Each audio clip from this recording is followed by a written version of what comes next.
Agnus Dei, qui tollis peccata mundi, miserere nobis.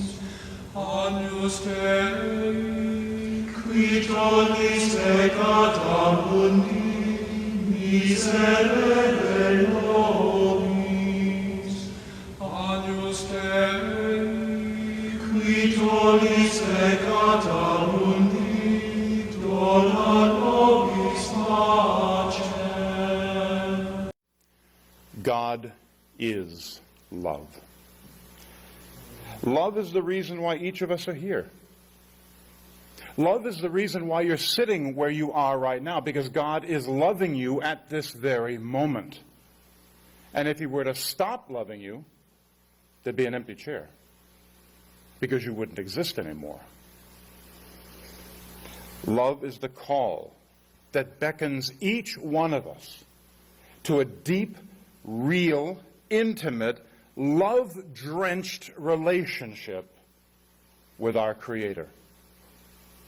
A covenant relationship, a sacred agreement that God never breaks. When we authentically love another, not the stuff that passes for love you just see in the movies on TV. Love here means that we desire only what is best for the other. If that means that I have to go without so that someone else can have something, that's love. And, you know, those of you who are fathers, and I would imagine most of you are, you know what that's like. Many is the time that you went without something that you would have liked, or that you and your wife would have liked, so that your kids could have. And they'll probably never realize all the sacrifices that you've made because you love them. And you don't do it for recognition, you do it out of love. In our relationship with God, if love is wanting what is best for the other, then what is best for us? Holiness. That's why you were created. You know, so often today you hear people say, well, I'm a good person. I try to be a good person. Well, good compared to what? Hitler? Just about anything's better than Hitler. Goodness is not what you were made for. You were created to be holy. That's what we're all striving for. That's why we're here.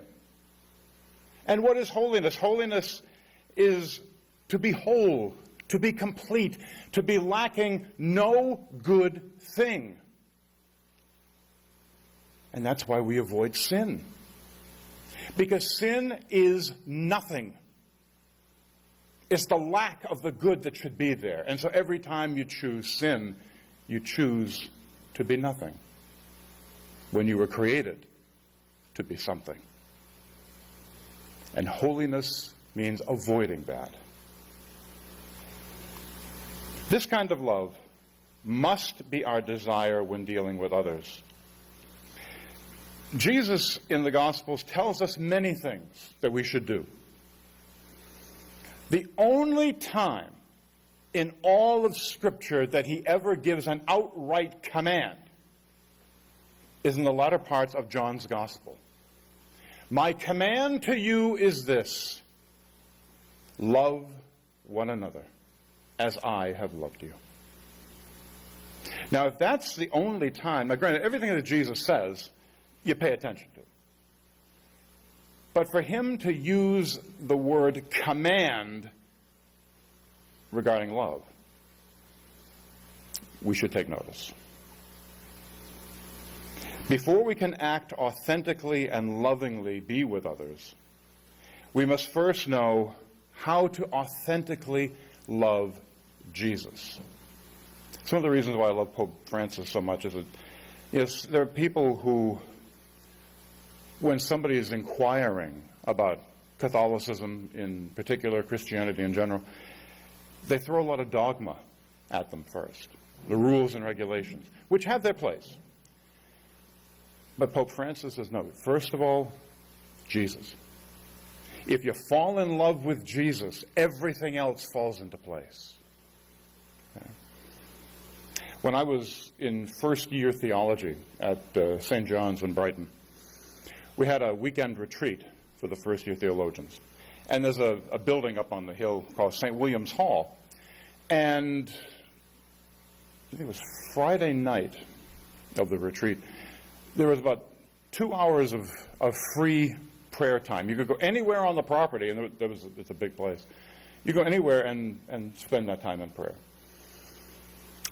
So I took a chair and went into the chapel and sat by the Blessed Sacrament.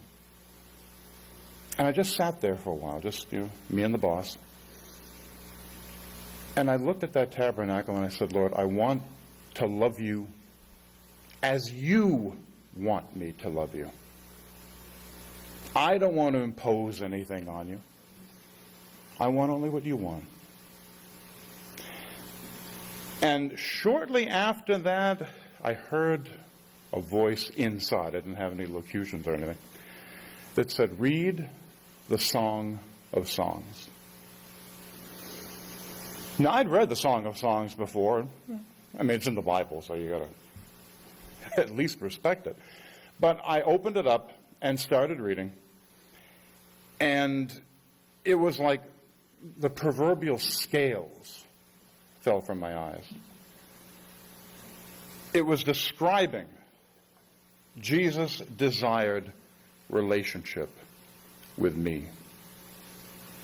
Now, with some slight adjustments for gender in the book, it was calling me to take a chance and leave everything else behind and really risk being embraced by God. I accepted the invitation and soon came to see that a safe relationship with Jesus is no relationship with Jesus. Jesus is many things. Safe, he is not. It would be like freezing to death, and there's a warm, roaring fire close by, but you don't wish to be burned by the flame, so you keep away, and you die. To be burned by the flames of Jesus' love is to truly be alive. In the Song of Songs, if you're reading it as Jesus' relationship with you, you are called beloved, which means greatly loved. And we have the privilege of referring to Jesus in the same way. So when we read the passage, my beloved is mine and I am his, he's offering himself for our friendship and our love. And the love that he offers us, it knows no bounds. He said, love one another as I have loved you. And how did he love us? Without limits. This is a call to fidelity. My beloved is mine and I am his. If he really is your beloved, then we must every day, as much as we can, try to be faithful to him. In a marriage, the seal of fidelity is the ring. Well, my brothers, this is our ring. This is our seal of fidelity. You can't show much more love than bleeding to death for another person. And that's what our beloved has done for us. Our life is to be a blessing from God. But too often, the created world puts us to shame. How many here have a dog at home? Let's say. I can only go by dogs, so I'm a dog person. Oh, okay. Dogs don't care what religion you are. They don't care what color you are. They don't care how much money you have in the bank or used to have in the bank. They don't care about anything except food and water and going outside and having their belly rubbed every once in a while, they're happy. But we human beings, we know just the right people to hate. We know the right people to look down on. The creatures of this planet often put us to shame when it comes to fidelity, when it comes to a covenant relationship. St. Francis of Assisi is often depicted with a variety of animals, birds, rabbits, wolves, lambs, etc. To him, every creature was brother or sister. Not that because it would look cute in a children's book, brother rabbit, sister water. He called them that because he meant it. We all come from the same Creator Father.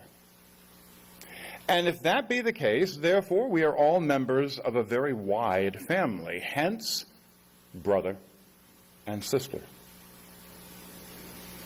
In his Canticle of the Creatures, Francis elaborates on this relationship with the created world. I'd like to share it with you if you've never heard it, or maybe it's been a while.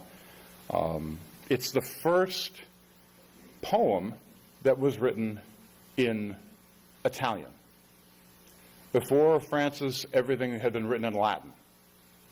But this is the first one that was written in the vernacular.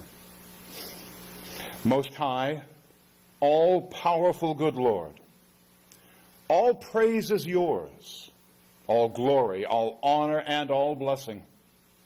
To you alone, Most High, do they belong, and no mortal lips are worthy to pronounce your name. All praise be yours, my Lord, through all you have made, and first, my Lord, brother, Son, who brings the day, and through whom you give us light. How beautiful he is, how radiant in all his splendor. Of you, Most High, he bears the likeness. All praise be yours, my Lord, through Sister Moon, and the stars and the heavens you've made them, bright and precious and fair. All praise be yours, my Lord, through brothers wind and air, and fair and stormy and all the weather's moods, by which you cherish all that you have made. All praise be yours, my Lord, through Sister Water, so useful, humble, precious, and pure. All praise be yours, my Lord, through Brother Fire, through whom you brighten up the night. How beautiful he is, how cheerful, full of power and strength. All praise be yours, my Lord, through our sister Mother Earth, who sustains us and governs us, and produces various fruits and colored flowers and herbs. All praise be yours, my Lord, through those who grant pardon for love of you, through those who endure sickness and trial. Happy are those who endure in peace. By you, Most High, they will be crowned. All praise be yours, my Lord, through Sister Death, from whose embrace no mortal can escape. Woe to those who die in mortal sin. Happy those she finds doing your will. The second death can do them no harm. Praise and bless my Lord, and give him thanks, and serve him with great humility. The covenant relationship that we're invited to includes the entire created universe. If in the story of Noah, a rainbow comes after the flood, and God makes a covenant with all the creatures along with Noah and his family on the ark. And I believe it's in Mark's gospel at the very end where Jesus says to go out and proclaim the good news to every creature, not just every human being. And Francis lived that out. So in that, this relationship that all of us are a part of, we who are little specks in the universe, it's a wide covenant that requires a lot of responsibility. A universal covenant where we are God's stewards, God's representatives, God's ambassadors.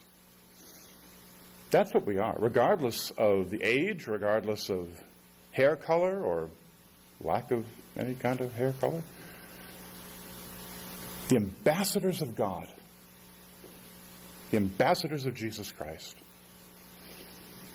All of this is a pretty tall order.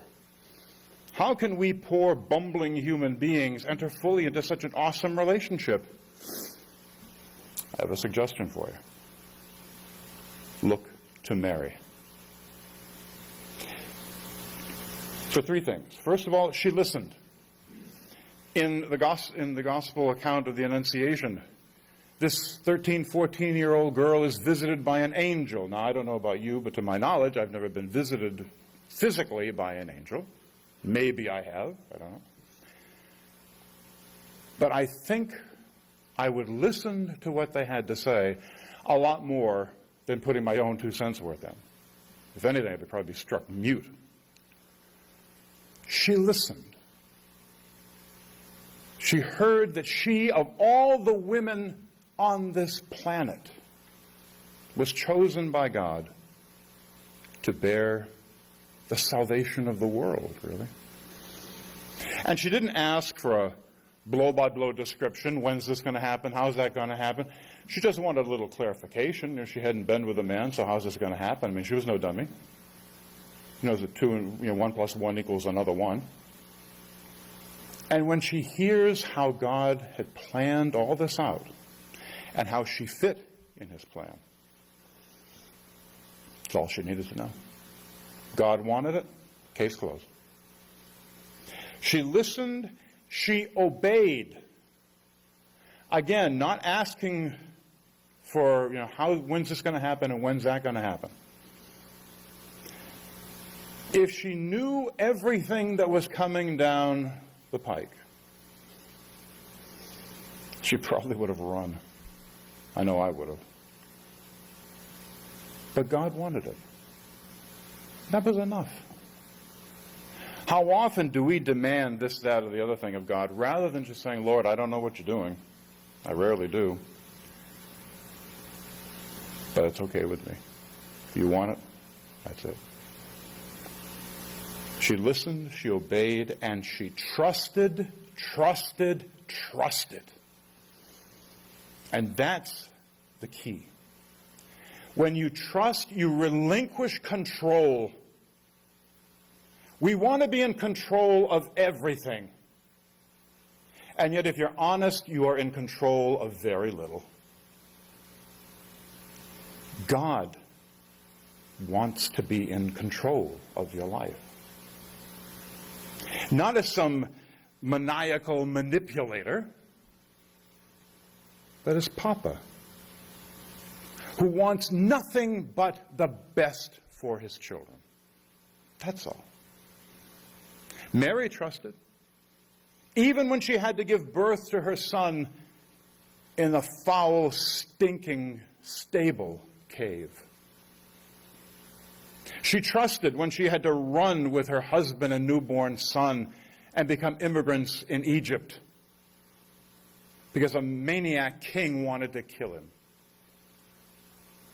She trusted when Jesus went out on his own to preach the gospel.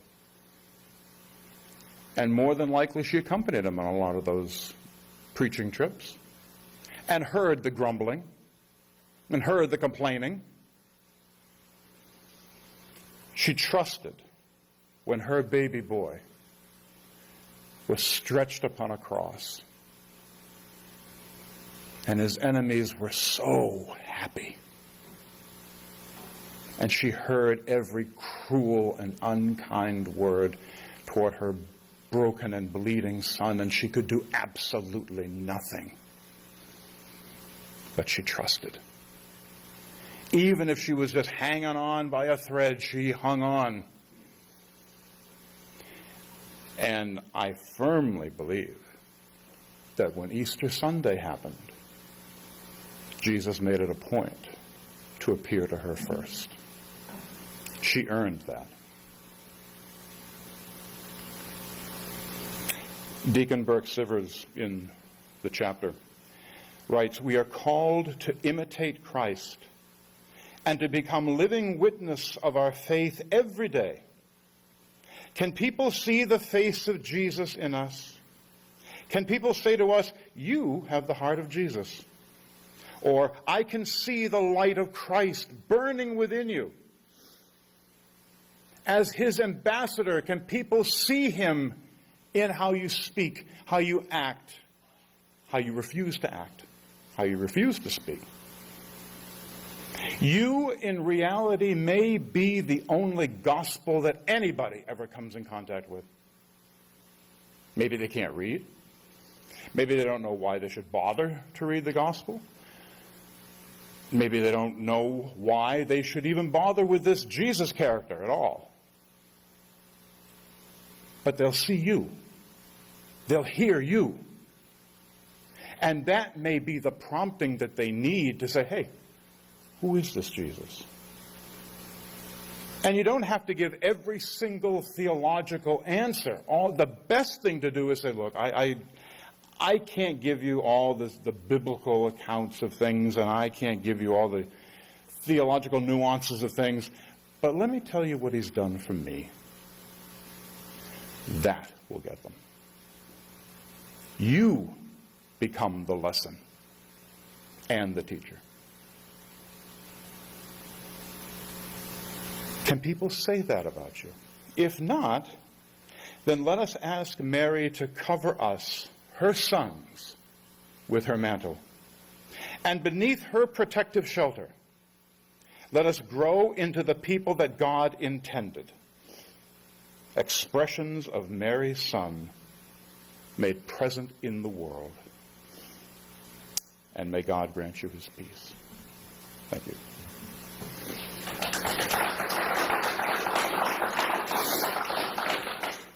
Agnus Dei, qui tollis peccata mundi,